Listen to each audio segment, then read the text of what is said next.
¿no? Como vemos el riñón, a nivel del sistema nervioso central, el corazón y a nivel del músculo, ¿no? Generalmente surge poco después del inicio de un tratamiento eficaz. Al hablar de un tratamiento eficaz, ¿qué queremos decir? Que pueden ocurrir también después de una quimioterapia, pueden ocurrir después de una radioterapia o de algún tipo de tratamiento como inmunoterapia o también en forma espontánea, como ocurre en los tumores líquidos, como vamos a ver las leucemias. Puede también ser cuando vemos que tenemos una gran cantidad de masas células cancerosas definidas como más de 500 gramos o en niños se considera mayor o igual a 300 gramos por metro cuadrado de superficie corporal en niños. Esto es importante para tenerlo en cuenta. Estos datos han sido obtenidos de, bueno, de un, del Natural Reviews que ha sido publicado el 22 de agosto de este año. Ok, entonces, primero recordemos, como habíamos dicho, cuando ocurre la lisis tumoral, vamos a ver que se van aquí por ejemplo, hablamos de una célula o una masa de aproximadamente de 500 gramos y este va a liberar en total de la eliminación de la muerte celular, va a haber como 3.200 miligramos de potasio, de fósforo 2.900 miligramos y de ácidos úricos que equivalen tanto al ADN o el RNA, va a ser igual a 500 miligramos. Recordemos que normalmente en el plasma de un adulto, ¿no? Vamos a ver que tenemos las siguientes cantidades, que el potasio normalmente es de 528 miligramos, que equivale a 4.5 mil equivalentes por litro, el fósforo 120 miligramos, que equivale a 4 miligramos sobre decilitro, y el ácido úrico, que equivale a 150 miligramos, que equivale a 5 miligramos sobre decilitro, ¿no?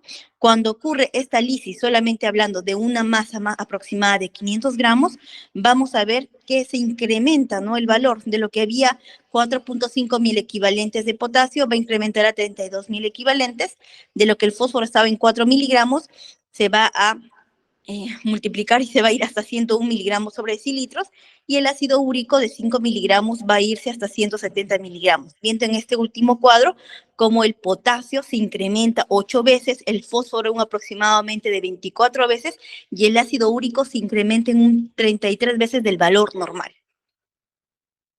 Recordemos que el síndrome de lisis tumoral es particularmente evidente en tumores de proliferación rápida, voluminosos y quimiosensibles, lo que conduce a manifestaciones clínicas distintivas. Entonces aquí vamos a ver que en la lisis tumoral básicamente lo que hay una alteración, ¿no? En toda la permeabilidad, que va a estar a nivel descontrolado y va a haber una alteración intracelular, por lo cual va a llevar a estas alteraciones o a nivel de los mecanismos homeostáticos que tratan de conservar, ¿no? La cantidad de los iones y de los solutos a nivel de ambos niveles, pero como hay una cantidad abismal por la destrucción de las células, esto va a alterar todo este equilibrio y por lo cual se van a presentar diferentes manifestaciones. Los tumores líquidos, al hablar de tumores líquidos, estamos hablando de lo que vendrían a ser las leucemias, los linfomas, que son generalmente los tipos de cáncer, como que diríamos, de la sangre, ¿no? Vamos a ver que puede ocurrir un síndrome de lisis tumoral espontáneo por las tasas rápidas de recambio celular. Y también en los tumores sólidos vamos a ver que hay más bien necrosis dentro de la masa tumoral, lo cual lleva a un síndrome de lisis tumoral debido a que se mandan unos microémbolos y vamos a ver que hay unos depósitos de fosfato de calcio y ácido úrico en varios tejidos. Todo esto va a llevar, como podemos ver, todo esto vamos a llevar, creo que vamos a ver a una falla renal importante, ¿sí? Es importante también valorar el estado clínico del paciente previo al síndrome de lisis tumoral, porque si tenemos ya un paciente descompensado con una falla renal, obviamente más el tratamiento, más la instauración del síndrome de lisis tumoral, el pronóstico va a ser mucho peor, ¿no? Entonces, en el síndrome de lisis tumoral vamos a ver que vamos a liberar citocinas, que generalmente es el producto de la degradación de todas las células. Dentro de ellos vamos a mencionar sobre todo al factor de necrosis tumoral, a la interleucina 6 y a la interleucina 10, que van a producir un síndrome de inflamación sistémica, lo cual va a producir un shock distributivo llevando una insuficiencia orgánica a un paro cardíaco y por ende la muerte. Ok, entonces, ¿cómo es la fisiopatología? Ya hemos hablado que es importante ver cómo llega nuestro paciente, ¿no? Primero saber el tipo de tumor que tiene, la condición clínica con la que está llegando mi paciente, es decir, si está llegando deshidratado, con una alteración cardíaca, con una alteración renal de por medio, para valorar el contexto clínico total y valorar el tipo de tumor que tiene. Hay que saber qué tipo de tumor es, si es un tumor líquido, un tumor sólido, tomar obviamente la analítica de control previa para ver cómo están sus sobre todo estos iones que hemos mencionado, o estos elementos, para poder ver qué alteración está empezando o qué alteración podría ser, ¿sí? Y también valorar la cantidad o la masa del cáncer, ¿no es cierto? Que es una masa bien representativa, como hemos dicho, más de 500 gramos en un adulto, es altamente, va a ser un síndrome de lisis tumoral, y si es en un niño más de 300 gramos por metro cuadrado, también. Entonces, vamos a ver que de toda esta masa, vamos a ver que se va a liberar bastante cantidad de DNA y RNA. Y estos a su vez son unos nucleótidos de purina, ¿no? Todos estos nucleótidos de purina que tenemos, la guanosina, la adenosina, vemos que al final se van a volver todo lo que es en el ácido úrico, en la hipoxantina, el ácido úrico y la xantina. Estos tres elementos a su vez se van a volver en cristales, ¿sí? Y va a depender mucho que estos cristales se formen a nivel de la orina. Por ejemplo, la hipoxantina se ha visto que mientras la orina sea más ácida o alcalina, en realidad tiende a precipitarse más. Entonces vamos a ver que se va a formar cristales de hipoxantina. En cambio, el ácido úrico generalmente se dice que no se tiende a precipitar mucho en la orina muy alcalina y los cristales de xantina pueden presentarse independientemente del pH de la orina. Todos estos cristales lo que van a producir a la larga van a irse al urotelio de nivel de riñoncito y van a producir un crecimiento de los cristales, es decir, se implanta un cristal en el urotelio y se van a seguir acumulando haciendo que estos se vayan concentrando y aumentando más de tamaño. El segundo mecanismo es que colocan o producen inflamación a nivel del urotelio, hay un daño directo con un sangrado o hematuria del urotelio, va a haber una obstrucción a nivel de todas estas nefronas y va a llevar a la muerte, ¿no? Todo esto va a alterar la depuración de la función renal, llevando a que el fósforo y el potasio también no se puedan eliminar adecuadamente. Ahora, recordemos, tanto el fósforo como el potasio. El fósforo vamos a ver que va a circular en la sangre. Este fósforo, al estar en la sangre o en el torrente sanguíneo, con el calcio van a producir lo que van a hacer los cristales de fosfato de calcio. Por eso es de que el calcio tiende a bajar, ¿no? Porque se produce la unión del calcio libre con el fósforo, lo cual producen unos cristales. Por eso es que tenemos que nuestros pacientes van a hacer hipocalcemia. Entonces, volviendo a repetir, ¿qué es lo que tenemos? Nuestros pacientes hacen, se eleva el ácido úrico, ¿no? Porque hay bastante destrucción de ADN y de RNA. Luego vamos a ver que también hay producción de fósforo. Este fósforo en el torrente sanguíneo se une con el calcio y producen lo que son los cristales de fosfato de calcio. Y luego también tenemos el incremento del potasio, lo cual es también por la destrucción celular. Y como tenemos que el fósforo se une al calcio en el torrente sanguíneo, vamos a ver que va a haber una disminución de calcio a nivel sanguíneo llevando a una hipocalcemia, ¿sí? Estas hipocalcemias vamos a ver que van a producir juntamente con estos fosfatos de calcio de cristal, vamos a ver que producen un riesgo de bloqueo cardíaco y arritmias. ¿Por qué? Porque se produce una miocardiopatía por una hipocalcemia. ¿Por qué? Porque hay una disminución de la contractibilidad del ventrículo izquierdo, ya que el calcio es importante, ¿no es cierto?, para la contracción muscular, y vamos a ver que hay una repolarización ventricular tardía, por lo cual en un electrocardiograma vamos a ver que hay una prolongación del segmento QT, que es básicamente para la repolarización ventricular, y eso se debe a que tenemos poca cantidad de calcio, lo cual puede llevar a arritmias y a paro cardíaco. De igual manera, vamos a ver que este calcio también actúa importantemente a nivel del sistema nervioso central. El calcio, vamos a ver que va a haber una disminución del potencial de umbral de acción, por lo cual, digamos, nosotros sabemos, ¿no es cierto?, que el calcio mantiene una estabilidad a nivel, o por las cargas, mantienen una estabilidad a nivel neuronal. Entonces, al verse disminuido el potencial de umbral de acción, vamos a ver que hay mayor excitabilidad de las neuronas, por lo cual van a tener los pacientes pacientes más espasmos o algunos movimientos diferentes. Y también vamos a ver que hay alteración en la liberación de neurotransmisores, así como que vamos a ver a los pacientes un poco más con la alteración de la conciencia, con somnolencia, y vamos a ver que la disminución en el líquido cefalorraquídeo de calcio lleva a mayor excitabilidad, llevando incluso a las convulsiones, ¿sí? Y bueno, ahí tenemos, ¿no es cierto? Todo lo que el fósforo produce, yéndose al torrente sanguíneo, se unen, se producen lo que son los fosfatos de calcio y esto lleva a una hipocalcemia, llevando a unas disritmias a nivel del corazón.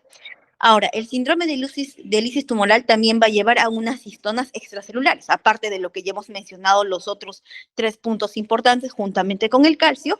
Las histonas extracelulares básicamente se refieren a elementos como parte de la formación de los cromosomas. Estas histonas se van a caracterizar porque activan las células endoteliales a nivel del urotelio, van a nivel del riñón, se unen a los receptores TOL-R4, los cuales van a producir mayor inflamación y daño de la barrera endotelial, dañando la función renal, y se ha visto incluso que pueden producir más alteración incluso en la mucosa a nivel del pulmón, por lo cual van a producir mayor edema. El potasio, como sabemos, el potasio es un elemento muy importante para mantener algunas funciones en el corazón o en cualquier tipo de célula, ¿no? Sobre todo a nivel de las células vamos a ver que participa activamente en la alteración de la bomba ATPasa-sodio. Como sabemos, vamos a ver que mantienen un potencial de membrana a nivel cardíaco para la contracción muscular, más o menos en unos menos 80 a menos 90 milivoltios. Al verse alterado el potasio y haber mayor cantidad a nivel extracelular y que tenga que producir alteración a nivel intracelular, esta bomba se va a alterar, por lo cual van a producir algunas alteraciones a nivel de la contracción cardíaca, llevando a arritmias o llevando también a lo que vendría a ser el paro cardíaco. Ahora, sí es importante acá, lo que vemos en todo este cuadro, recordar, ¿no? Cómo podemos actuar en cada momento, ¿sí? Por ejemplo, en el caso de las destrucciones de lo que vendrían a ser los ácidos nucleicos que producen los nucleótidos de purina y que favorecen el ácido úrico, vamos a ver que tenemos dos medicamentos importantes, ¿no? Sobre todo el alopurinol, que es un análogo de las santinas, lo cual produce una disrupción a nivel de la santina oxidasa, la cual evita la conversión de la hipoxantina en santina, por lo cual disminuiríamos las cantidades de cristales que se producen para producir mayor daño renal. Y también vamos a ver otro elemento como es la rasburicasa, ¿no? La rasburicasa básicamente nos ayuda a disminuir o eliminar el ácido úrico que tenemos presentes ya a nivel urinario o en el cuerpo, el cual lo va a transformar a una lantoína que es más soluble y que no se produce cristales, que es muy ideal utilizado actualmente para el manejo de la lisis tumoral y que actualmente nosotros no tenemos, bueno, en nuestro país, ¿no? En los países latinoamericanos. Bueno, el fósforo, ya sabemos que el fósforo lo que va a producir básicamente es una hipocalcemia y los cristales. Para los cristales lo que nos ayudaría más es producir más hidratación para evitar que estos sigan dañando, ocasionando daño en el urotelio. Y en el caso de las hipocalcemias no se corrigen, salvo tengamos algunas manifestaciones clínicas, como cuáles, como convulsiones, disritmias, arritmias, y en el cual tengamos que subir, pero con mucho cuidado la cantidad del calcio, porque ya sabemos si tenemos más calcio en sangre, predisponemos a mayor formación de los fosfatos de calcio a nivel de sangre, ¿no? Entonces eso hay que tenerlo en cuenta para ver. Y bueno, en el caso de la hipercalemia, ya ustedes poco a poco van a ver el manejo, básicamente es un manejo de soporte para tratar de eliminar todo el potasio. Obviamente hay que hacer un monitoreo adecuado con un electrocardiograma y ver las manifestaciones que pueda presentar. Bueno, ahora, ¿cómo se diagnosticaba o cómo se diagnostica el síndrome de lisis tumoral? Tenemos primero un cuadro que fue creado por bueno, se le llamaba a los de Cairo y Bishop, que tenían algunos criterios, que fue dado en el 2004, en el cual toman 2 puntos importantes. Tenemos que ver que hay un síndrome de lisis tumoral analítico y un síndrome de lisis tumoral clínico. El síndrome de lisis tumoral analítico básicamente se debe a esos 4 elementos importantes que les dije, ¿no? Y que tome en cuenta que más de 2 de las siguientes alteraciones metabólicas de forma simultánea en los 3 días previos o 7 días posteriores al inicio del tratamiento. Ahí tomaban en cuenta que el ácido úrico, el potasio, el fósforo estén por encima de su valor normal de acuerdo al grupo etario o que hayan incrementado un 25% más de acuerdo a nivel o el resultado basal que tengamos al inicio, ¿sí? En el caso del calcio, bueno, acá siempre decían que sea un valor por debajo de menos 7 miligramos sobre decilitro o lo que vendría a ser el calcio iónico menos 1,75 o el descenso de más del 25% sobre el ingreso a nivel basal, ¿sí? A nivel clínico, el síndrome de lisis tumoral tomaba en cuenta lo siguiente, que haya la presencia de un síndrome de lisis tumoral analítico y al menos uno de los siguientes a nivel clínico, que veamos que hay una creatinina que se eleva más de 1,5 veces al límite superior de la normalidad, ajustado según la edad del paciente, o que tenga alteración en la diuresis, ¿no?, del paciente. También que veamos que tenga una arritmia cardíaca o que de un momento a otro haga un paro cardíaco, obviamente, o una crisis convulsiva o algún otro tipo de alteración.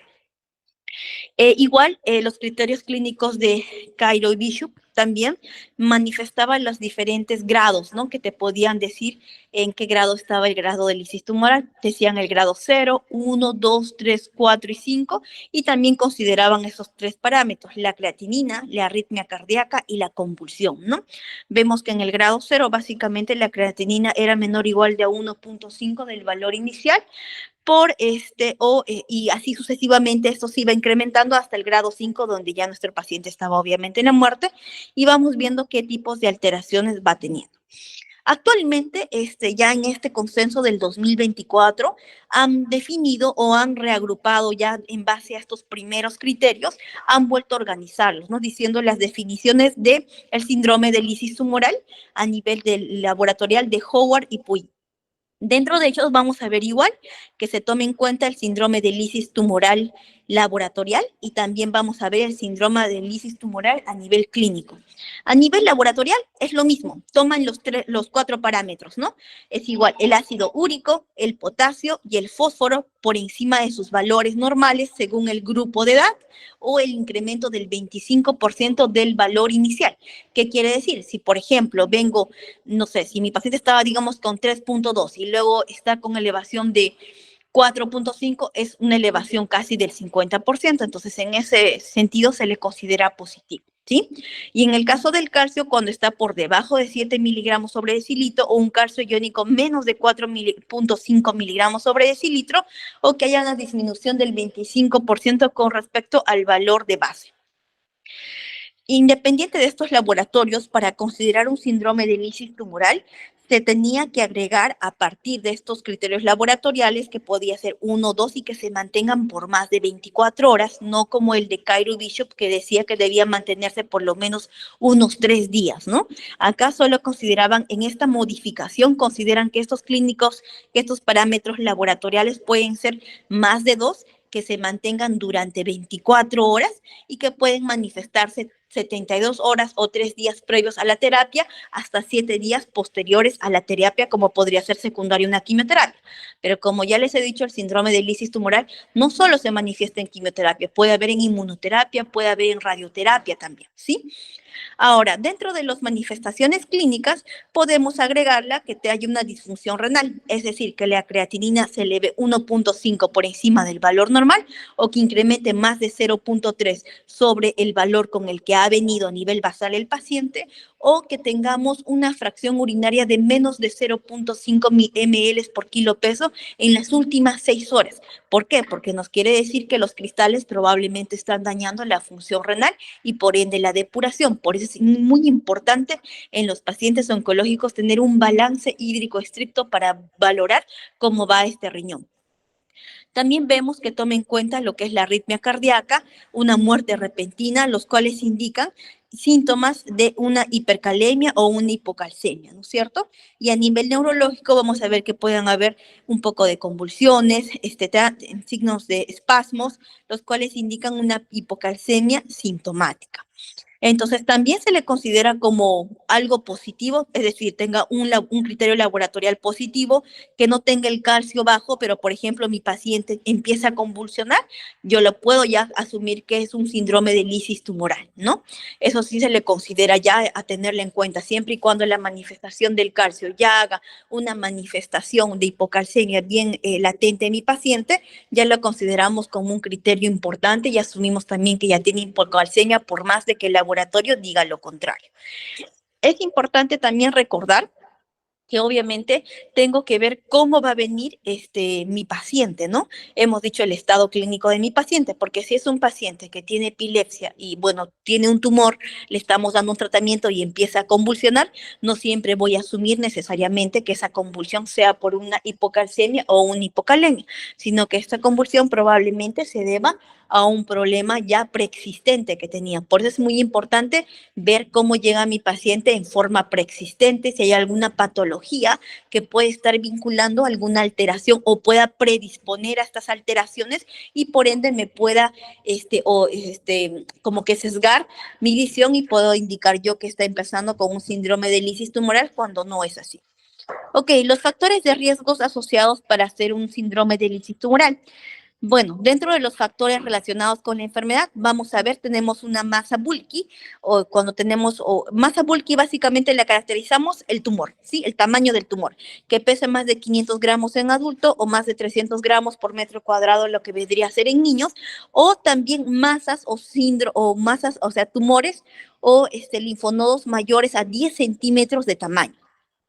Cuando la enfermedad está muy avanzada y vemos metástasis a distancia, cuando vemos infiltración a nivel de la médula ósea en más del 40%, cuando vemos, por ejemplo, que hay una quimioterapia citorreductiva y este tumor es muy sensible, como es en el caso de los tumores líquidos, es decir, en las leucemias, cuando vemos que hay una obstrucción o una infiltración a nivel renal, lo cual puede perjudicar, ¿no?, la depuración normal del funcionamiento de mi riñón, por lo cual obviamente va a llevar a mayor acumulación de los cristales.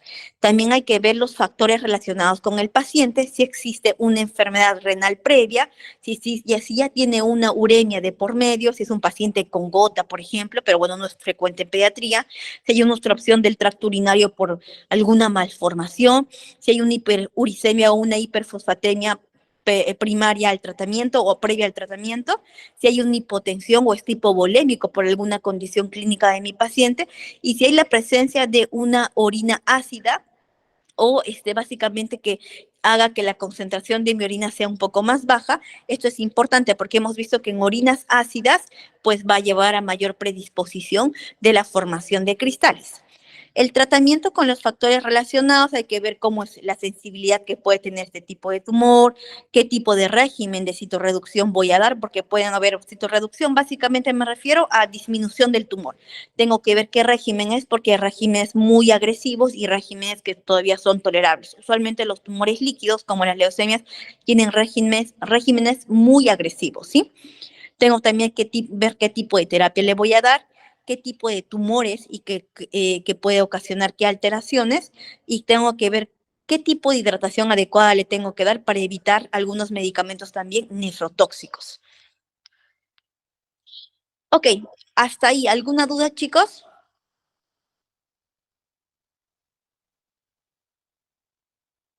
No, doctora. Ok, continuamos entonces.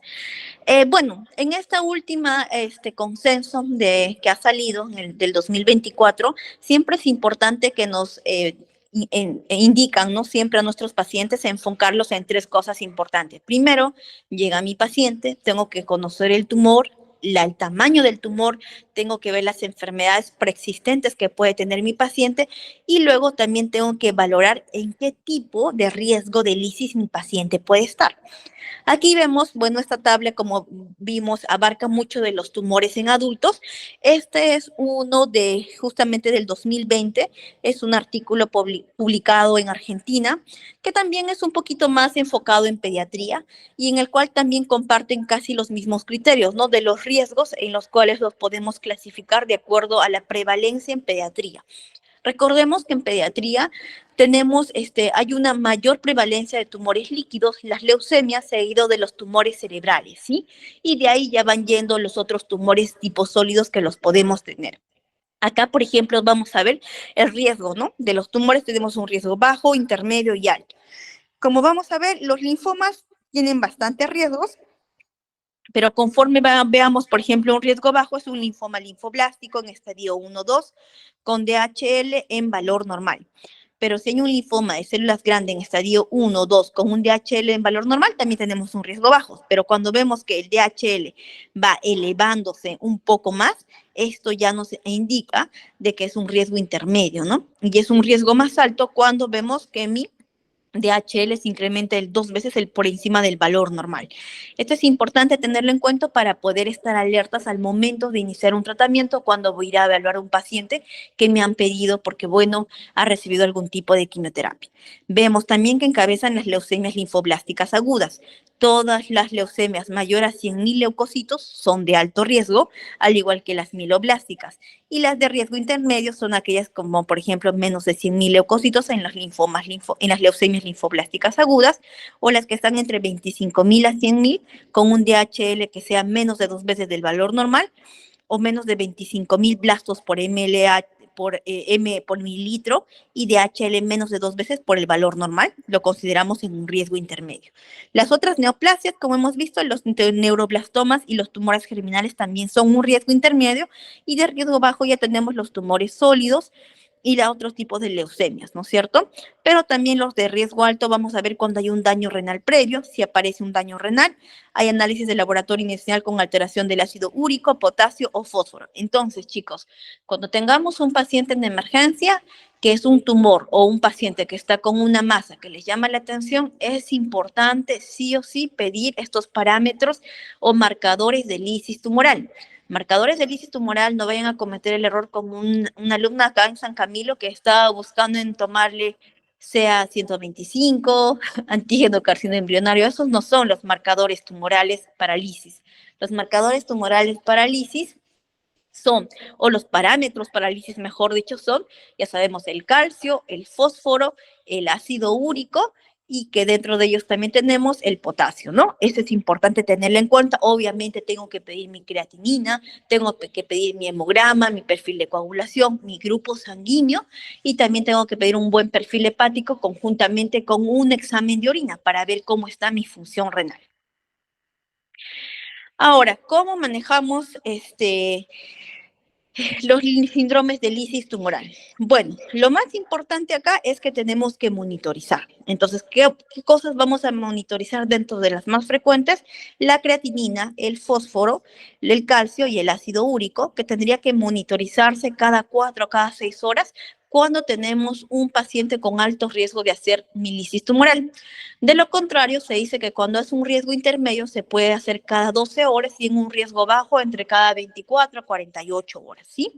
Es importante tener un electrocardiograma en forma permanente en estos pacientes para ver si hay una arritmia, y también recordarnos cuando hay una hipercalemia, obviamente vamos a tener las manifestaciones en el electrocardiograma. Cuando voy a ver que tengo una hipocalcemia y tengo prolongación del segmento QT, también me tendré que poner alerta porque ya me voy a entrar probablemente en una arritmia, ¿sí? Recordemos también la hidratación, que es importante. Se tiene que administrar bastante infusión a nivel endovenoso, porque tenemos que asegurar una buena depuración de todos estos elementos y cristales. Para eso es importante que tendríamos que tener entre un valor de 2 a 3 litros por metro cuadrado.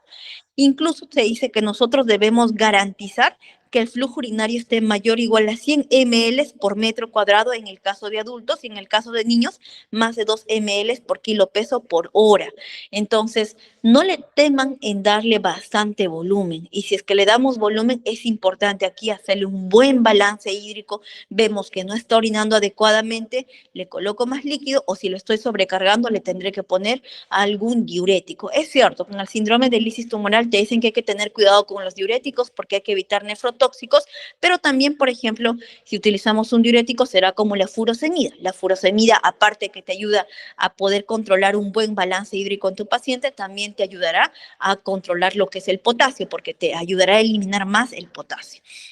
Esto es algo muy importante. Ahora, ¿qué líquidos? Dentro de los líquidos hay que valorar usualmente, te dicen que sea un suero glucosalino, que puede ser una mezcla entre dextrosa 500 ml y tu salino, otros 500 ml, es cierto, no lo manejamos acá, o también podría ser que le administra solamente si es un paciente joven, adulto, adolescente, que no requiera de dextrosa o glucosa en forma permanente como un niño, solamente darle con cloruro sin potasio, o la otra opción es, por ejemplo, darle ya la dextrosa en 1000 cc más su cloruro de sodio, sus 40 ml sin potasio, ¿no es cierto? En aquellos pacientes que tienen un riesgo intermedio o riesgo alto de poder hacer este síndrome, ¿sí? Eso tendría que ser necesario para poder manejar que mi niño no se vaya a un síndrome de lisis tumoral. Ahora ustedes dirán, pero doctora, puede hacer, no completamos una osmolaridad adecuada, no vendría a ser una sustancia isotónica. Bueno, les comento, chicos, que en oncología todo lo que es en pediatría, o deberíamos manejarlo así, en oncología no. En oncología, en situaciones de emergencia, tenemos que hacer cosas muy diferentes que tal vez no las veían usualmente, pero, por ejemplo, en estos niños no les podemos dar potasio. Y por más de que en un control veamos que sea una leucemia de alto riesgo, que tiene 80.000 de leucocitos, pero tiene un potasio de 2.5, pues en mi infusión tampoco le voy a dar el potasio ni le voy a corregir. Porque este paciente, cuando esté recibiendo una inducción de quimioterapia o solamente porque puede hacer en forma espontánea, podría ser un síndrome de lisis tumoral. Por eso es importante que en pacientes que tienen alto riesgo, nada de potasio por vía endovenosa, por más de que haya una hipocalemia, no le den, chicos. Créanme, esos chicos pueden hacer un síndrome de lisis tumoral rápido y de un momento de lo que están en una hipocalemia se pueden ir a una hipercalemia. La hiperuricemia. La hiperuricemia es importante que la corrijamos con una buena hidratación. Entonces, ¿qué más podemos hacer para esto? Una opción es utilizar el allopurinol, como hemos dicho, inhibe la xantina oxidasa, por ende vamos a evitar la transformación del ácido úrico. Es decir, es previamente a que antes se forme, no va a destruir el ácido úrico que ya está en el torrente sanguíneo. Por eso es importante que recordemos que el allopurinol deberíamos utilizarlo en pacientes tal vez de riesgo intermedio, de riesgo alto, previo al tratamiento, que puede ser entre 48 a 24 horas, que nos va a ayudar un poco a recibir o a dar el tratamiento a estos pacientes. Y también dar una buena hidratación para eliminar el ácido úrico. En un mundo ideal, que es cuando estaríamos en América o en Europa, si utilizamos la rasburicasa, que es mucho más efectiva, ya que elimina prácticamente el ácido úrico que encuentra en sangre, por lo cual ayuda mucho mayormente en la vida del paciente y sobre todo evita todo daño renal que pueda presentarse. La hiperfosfatemia, como hemos dicho, el incremento del fósforo básicamente lleva a la depresión del calcio, llevando a una hipocalcemia y llevando a otras manifestaciones cardíacas. Entonces, ¿qué tendríamos que tener en cuenta en la hiperfosfatemia? Tenemos que administrar más líquidos para que puedan eliminarse estos cristales de calcio y tener en cuenta que podemos utilizar algunas sustancias que nos ayudan básicamente como unos quelantes, como por ejemplo el carbonato, los cuales nos van a ayudar. Les voy a mostrar después un ejemplo. Y de ser incrementarse más el fósforo y no poder hacer otra cosa, lo que podríamos hacer es incluso hacer unas diálisis, ¿no? En el caso de la hipocalcemia es importante mantener una monitorización estricta en el paciente, tanto neurológica y cardiológicamente. Hemos visto que cardiológicamente pues va a haber alteraciones en la repolarización, va a haber también alteraciones, ¿no es cierto?, en la contracción o una miocardiopatía hipocalcémica, por lo cual hay que monitorizar, y si empezamos a ver manifestaciones también neurológicas, como convulsiones, espasmos, o que mi paciente empieza a tener prolongación del segmento QT, puedo hacer una corrección del calcio, pero no a dosis altas, sino a dosis bajas, porque de lo contrario, el ponerle más calcio en sangre a mi paciente genera más cristales de fosfato de calcio y por ende tengo más daño a nivel uroterial y entonces igual el avance o generalmente el daño a nivel renal como una insuficiencia renal instaurada va a ser mayor. Ahora tenemos la hipercalemia. Bueno, la hipercalemia es importante que si necesitamos un monitoreo, tanto en unidad de cuidados intensivos, cardiológico y también del nefrólogo, ¿no? Ya sabemos que hay diferentes manifestaciones a nivel cardíaca, sobre todo, como sabemos que controlan la bomba ATPasa sodio, hacemos de que muchas de esto, como los minivoltios a nivel de la membrana baja, Entonces, el umbral, estos se pueden producir como contracciones espontáneas del corazón o de la fibra cardíaca, sin necesariamente que sean estimuladas, ¿no? Por un nodo sinusal. Por eso es importante que tenemos que controlar este elemento. Ya sabemos las medidas diferentes que podemos hacer en una hipercalemia, desde inicialmente iniciar diuréticos. Bueno, podríamos dar gluconato de calcio, pero recordemos que esto nos llevaría a más formación de cristales de fosfato de calcio, por lo cual mejor no sería darle tanto de esa medida. Lo podemos nebulizar, podemos hacer diálisis, ya básicamente el manejo de una hipercalemia. Ahora, aquí tenemos un estudio que fue dado en el 2010, en el cual hablaba sobre la resburicasa versus la alopurinol, perdón. Uy, acá está. Este es un estudio que fue realizado en el 2010, en el cual básicamente es un estudio retrospectivo que se analizaron 32 niños, los cuales básicamente se evaluaron cómo era la respuesta con el alopurinol versus la rasburicasa. El primer grupo fue un grupo de 16 pacientes que recibieron alopurinol de 10 miligramos por kilo peso día cada 8 horas desde enero de 1991 hasta enero del 2003. Y el segundo grupo también fueron 16 pacientes que recibieron rasburicasa a 0.2 miligramos por kilo peso día, una dosis diaria desde febrero del 2023 hasta junio del 2009. Probablemente de ahí se tomaron algunos exámenes laboratoriales que fueron a las 0, 4, 12, 24, 36, 48 y 72 hasta las 96 horas. Yéndonos al diagrama, vamos a ver que la cantidad de ácido úrico con respecto a las horas, miren la diferencia del alopurinol, que por ejemplo se encontraba en una concentración de 10 a las 4 horas, la rasburicasa al darle ya las 4 horas le encontrábamos en una concentración de 2. Igual, ¿no? Conforme pasaban las horas, se evidenciaba que la acción de la rasburicasa era mucho mejor y más beneficioso en comparación a la del alopurinol. Ahora hay una discusión, ¿no? Porque justamente muchos decían que entonces en los pacientes con un síndrome de lisis tumoral instaurado de alto riesgo se le podría dar ambos medicamentos para que mejore. Pero acá viene la disyuntiva, ya que el alopurinol actúa antes de la formación del ácido úrico, entonces ya no tendríamos la formación del ácido úrico, por ende tendríamos más santina libre en el cuerpo y por ende se formaría más cristales de santina que igual irían al riñón, formarían más cristales y por ende más daño uroterial y llevarían a una insuficiencia renal. En cambio, la rasburicasa actúa ya en el ácido úrico formado.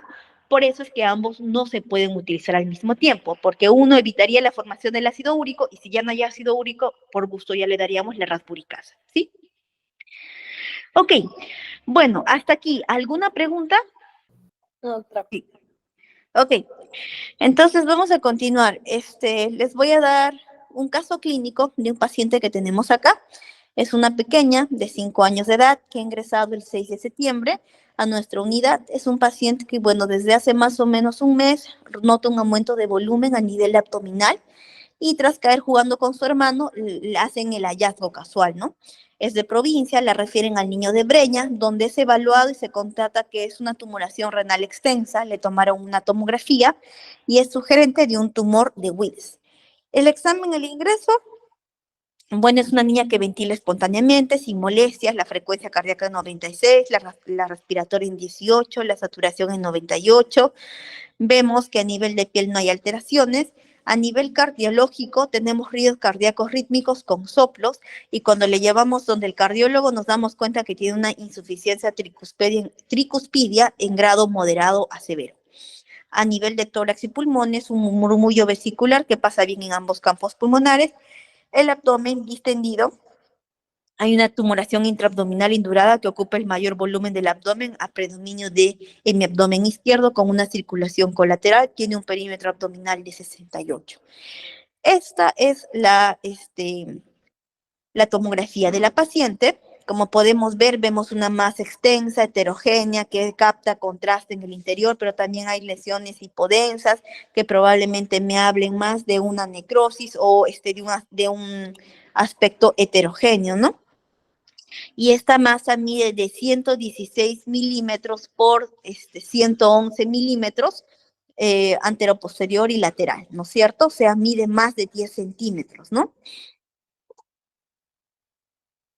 Ya, bueno, han visto el otro riñoncito del lado derecho, está normal, no evidenciamos ninguna alteración, pero en el izquierdo se ve todo el parénquima que engloba eso, ¿no? Entonces, lo primero que hacemos cuando tenemos un paciente con una tumoración, lo primero es tocar despacito el abdomen porque hay que tener cuidado, ¿verdad? Porque estos tumores son frágiles, se pueden romper. Entonces hay que tener con estos niños bastante cuidado y que se haga la manipulación mínima a nivel del abdomen. Lo segundo es pedir una ecografía. ¿Por qué? Porque esos tumores se pueden romper. Entonces yo tengo que estar seguro de que no haya líquido libre en cavidad abdominal, porque si no, este tumor puede sangrar y mi niño puede llegar pálido, puede ser hipotensión y puede fallecer. De romperse este tumor, la indicación absoluta es primero cirugía, no es ninguna quimioterapia, ¿sí? Porque es una situación de emergencia, ¿sí? Entonces hemos visto aquí nuestra pacientita, es una pacientita como hemos visto de 5 años, con una gran masa tumoral a nivel renal izquierda, probablemente es un nefroblastoma o es un tumor de Wills, igualmente eso solamente lo vamos a confirmar con anatomía patológica, ¿verdad? Que es nuestro gol estándar para saber qué tipo de tumor es, porque también podría ser un tumor rhabdoide o también podría ser un tumor de tipo rhabdomyosarcoma renal. Ahora, hemos hecho una junta médica, conjuntamente aquí con el equipo, hemos concluido que nuestro paciente debía recibir una quimioterapia neoadyuvante, se le dice neoadyuvante porque es una quimioterapia previa a la cirugía, y esta le hemos dado por 6 semanas, que consta de 3 medicamentos, en el cual podemos ver ahí, que es del protocolo Umbrella del 2016, del CIOP, en la cual vemos que utilizamos 3 tipos de medicamentos, que es la vincristina, la actinomicina y la doxorubicina, ¿sí? Cada uno tiene una característica particular a nivel del tumor que van a hacer básicamente que produzcan la necrosis o la reducción de este tumor, ¿no es cierto? Entonces, analizando este caso, lo primero que tendré que hacer es, veo primero cómo fueron sus resultados al ingreso. Mira, los leucocitos están en 9.418, la hemoglobina en 11.96, las plaquetas en 367.000, el ácido úrico en 2.88, que está dentro del valor normal, la creatinina 0.29, dentro del valor normal para el grupo etario, el sodio 137.1, el potasio 3.71, normal, el calcio 8.88, el magnesio 1.85, el fósforo 5.1, ya está un poquito incrementado, veremos si es más del 0, más del 25%, ¿no? Pero está un poco incrementado.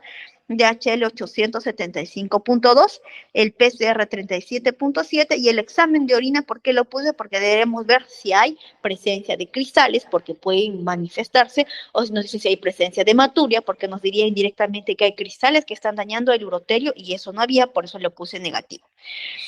Entonces, ¿qué es lo primero que tengo que tener en cuenta? Aparte de pedir los parámetros del lisis tumoral, pedir también, ¿no? Aparte de esto, el perfil hepático, debería pedir un perfil de coagulación para asegurarme que esté bien mi paciente, y también debo pedir un grupo sanguíneo y factor en todo paciente con sospecha de un tumor, porque es importante, estos pacientes pueden en algún momento necesitar o en ese momento necesitar un hemodiderivado.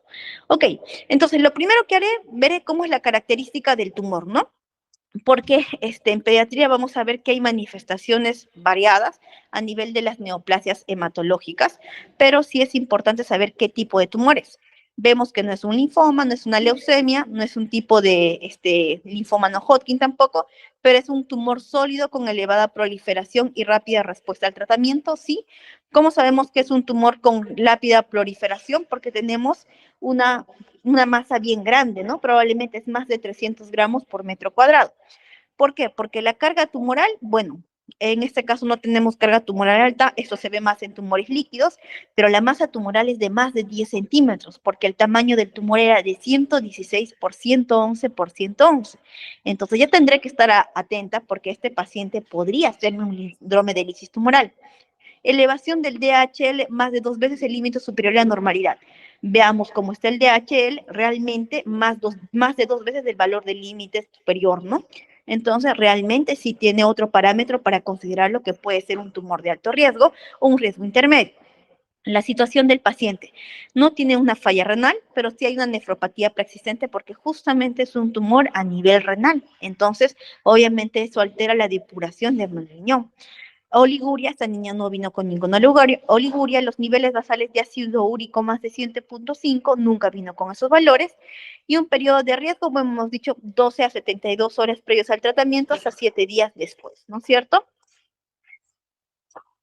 Ahora, el día, como en ella concluimos para darle quimioterapia, el día que se le administró la quimioterapia ha sido el día 7 de septiembre, y se le administró ya por la tarde, se le hizo sus controles laboratoriales. Esta niña estaba tranquila, se había hecho todo lo necesario, conociendo que era una niña que podía tener un poco de un riesgo intermedio, un poco de riesgo alto para este tipo de lisis tumoral. Se le dio una hidratación en el cual aseguraba más de 12 ml por kilo peso hora, y también aseguramos de que esta hidratación sea adecuada. Lo que nos llamó la atención en el control el día 9 de septiembre, yéndonos a los criterios clínicos del síndrome de lisis tumoral, vamos a ver que el ácido úrico se elevó de 9.3, ¿no? Veamos también la creatinina, estaba en 0.29, el potasio 4.47, el calcio 8.72, no hubo mucha reducción, el fósforo que se elevó a 8 y el DHL en 1526.9. El examen de orina no había presencia de hematíes y el pH era normal. Entonces, aplicaremos lo que son los criterios analíticos y los criterios clínicos para pensar en síndrome de lisis tumoral. Dentro de los criterios analíticos, vamos a ver que tienen que mantenerse más de 2 alteraciones durante 24 horas. Hemos visto que, bueno, aquí se incrementó el ácido úrico, que básicamente es más allá del límite normal del que tenía mi paciente. El potasio no se incrementó en ese valor. El fosfato, vamos a ver, o el fósforo, que vamos a ver que se ha incrementado en 8, es otro nivel, y el calcio nunca tuvo una hipocalcemia. Tiene 2 criterios. Dentro de los criterios clínicos, no hubo nunca la alteración de creatinina, no hubo nunca ese tipo de riesgo que podría predisponer a alguna falla. La niña siempre conservó la diuresis, no hubo alteraciones de somnolencia, alguna alteración neurológica, aunque en algún momento dijeron que ella se encontraba un poco más irritable, que podría ser una manifestación como parte de la hipocalcemia.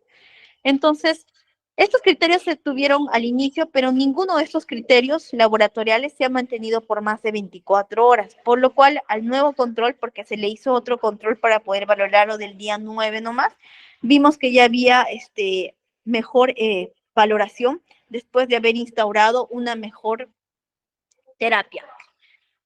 ¿Qué terapia se le brindó? Lo primero es recordar que se le dio una buena hidratación con un suero glucosalino, manteniendo un volumen de 2 a 3 litros por metro cuadrado o a 200 ml por kilo peso día, si es un niño menor de 2 kilos.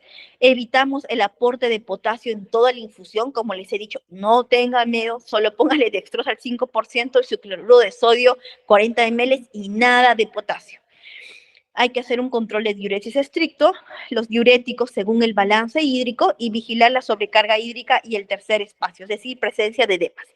Las medidas farmacológicas que se le instaló fue el alopurinol, que como hemos dicho, inhibe la producción del ácido úrico, pero no actúa sobre el ácido úrico ya formado, que en ese caso ya actuaría directamente en el ácido úrico formado, lo que es la rasburicasa, ¿sí?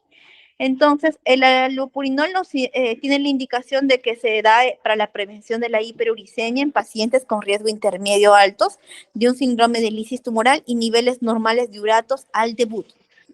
La dosis es de 100 miligramos por metro cuadrado, dosis cada 8 horas o 10 miligramos por kilo peso día cada 8 horas. Dosis máximo es de 800 miligramos por peso día y, bueno, se le da por vía oral. No la tenemos en forma endovenosa, pero sí cuesta carísimo. La rasburicasa es un urolítico que elimina el ácido úrico ya formado, lo transforma en una lantoína que es más hidrosoluble y se puede eliminar por la orina independiente del pH de la orina. Entonces, la indicación es en tratamiento de los pacientes con hiperuricemia, más de 8 miligramos sobre decilitro, con un aumento rápido de los uratos en más del 25% a nivel basal, con una alteración de la función renal o alto riesgo de síndrome de lisis tumoral. La dosis es de 0.1, 0.2 miligramos por kilo peso dosis, y eso generalmente se da en 50 ml de suero fisiológico y se administra en 30 minutos. Como les he dicho, ¿es discutido el caso con rasburicasa alopurinol? Sí, ya lo sabemos por qué, porque la rasburicasa actúa directamente sobre el ácido úrico. Entonces, el alopurinol no, actúa para prevenir la formación. Es importante hacer, como en este paciente, si hubiese sido un poco más complicado, hubiera tenido manifestaciones clínicas, hacer un control cada 4 horas y colocar bastante, bueno, hielo en el caso de la rasburicasa para mantenerlo. La contraindicación es que no se tiene que dar en pacientes con déficit de glucosa 6-fosfato deshidrogenasa, porque sobre todo eso prevalece en pacientes de característica o etnia morena. Otras medidas de soporte, bueno, para la hiperpotasemia ya conocemos el tratamiento según un protocolo establecido, ¿no? Para todas las hiperpotasemias. Recordemos, pero que el gluconato de calcio no lo debemos utilizar porque formamos más fosfatos de calcio y por ende producimos más cristales que van a producir una obstrucción y necrosis a nivel de las nefronas. La hiperfosfatemia, si es asintomático, asegura una correcta hidratación y diuresis, pero si está asintomático, podemos dar un hidróxido de aluminio por vía oral de 50 a 150 miligramos kilo peso día cada 12 horas y puede incluso precisar diálisis. La hipocalcemia, si es sintomático, bueno, tenemos que darle gluconato de calcio de 50 a 100 miligramos por kilo peso endovenoso lentamente con monitorización electrocardiográfica. Vigilar si la hiperfosfatemia asociada, porque hay riesgo de precipitación de fosfato de calcio y uropatía obstructiva secundaria. También vamos a ver que en la insuficiencia renal aguda hay que seguir las medidas de soporte para su corrección urgente y valorar utilizar técnicas de la depuración extrarrenal como la hemodiálisis. Es importante que si tenemos en cuenta estos síndromes de lisis tumoral ya establecido o cuando hay un alto riesgo de que el paciente puede evolucionar mal, tenemos que hacer controles cada 4 o 6 horas y mandar a nuestro paciente a la UCI porque justamente ahí es donde hacen una monitorización adecuada para el balance hídrico, que tiene que ver un adecuado flujo urinario que nos permita justamente de que mi paciente tenga el control estricto, ¿no? Que es algo que muchas veces en las salas de piso no lo podríamos lograr. Ok, eso sería todo el tema, chicos.